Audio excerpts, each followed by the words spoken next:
La lettre aux Romains, chapitre 6, verset 3 à 11, est construite sur les oppositions entre mort et vie, sur un parallélisme entre le Christ et le baptisé. Il nous faut prendre le temps de bien relire le texte pour observer ce double mouvement et relever les expressions qui le caractérisent. Puisque par le baptême nous vivons ce que le Christ a vécu, il est éclairant de lire l'épisode du baptême du Christ, Matthieu 3, 11, 17. Jean-Baptiste annonce un baptême dans l'esprit. Et l'apôtre Paul nous aide à comprendre cette expression. Le baptême est pour Paul une mort et une résurrection. Par le baptême, une vie de fils et de fille de Dieu nous est offerte. Et cela change beaucoup, car nous pouvons appeler Dieu Père, comme Jésus le fait dans sa prière.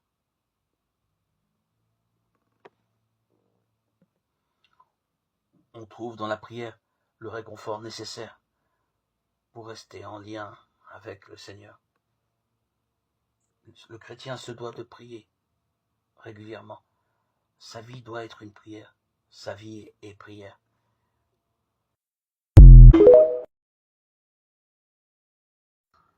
Les saints sont des guides pour notre prière. Les saints sont enflammés par l'Esprit Saint. Ils continuent de faire brûler le feu de Dieu durant leur vie terrestre. Les saints étaient déjà d'ardents priants qui donnaient envie de prier. À leur contact, la prière est facile.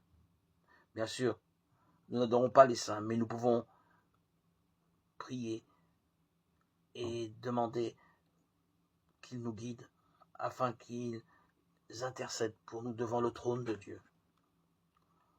Autour de certains grands saints se sont développées des écoles de piété qui, dans l'éventail des couleurs du spectre, indiquent toute la lumière divine.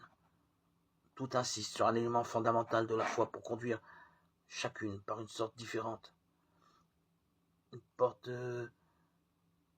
ouverte à chacun selon ses différences, sa diversité de culture, de groupe, au cœur de la foi et du don à Dieu.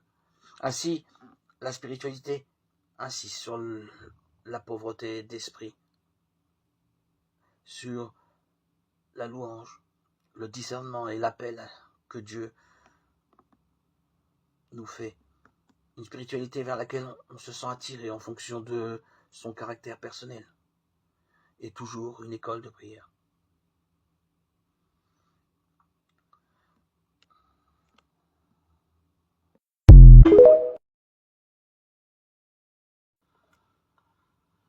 Dieu se fait proche de nous. Nous prions parce que nous avons en nous un infini désir de Dieu et parce que Dieu nous a créés pour nous appeler à lui. Notre cœur est sans repos tant qu'il n'a pas trouvé le repos en lui. Nous prions aussi parce que c'est pour nous une nécessité. Comme nous ne pouvons pas compter sur nous-mêmes, nous nous remettons à lui 24 heures sur 24. Souvent, nous oublions Dieu, nous lui échappons et nous nous cachons. Que nous évitions de penser à lui ou que nous le rejetions, lui est toujours là pour nous. Il nous cherche avant que nous ne le cherchions. Il nous désire, il nous appelle. On parle avec sa conscience et soudain on remarque que l'on parle avec Dieu. On se sent seul, on n'a personne à qui parler.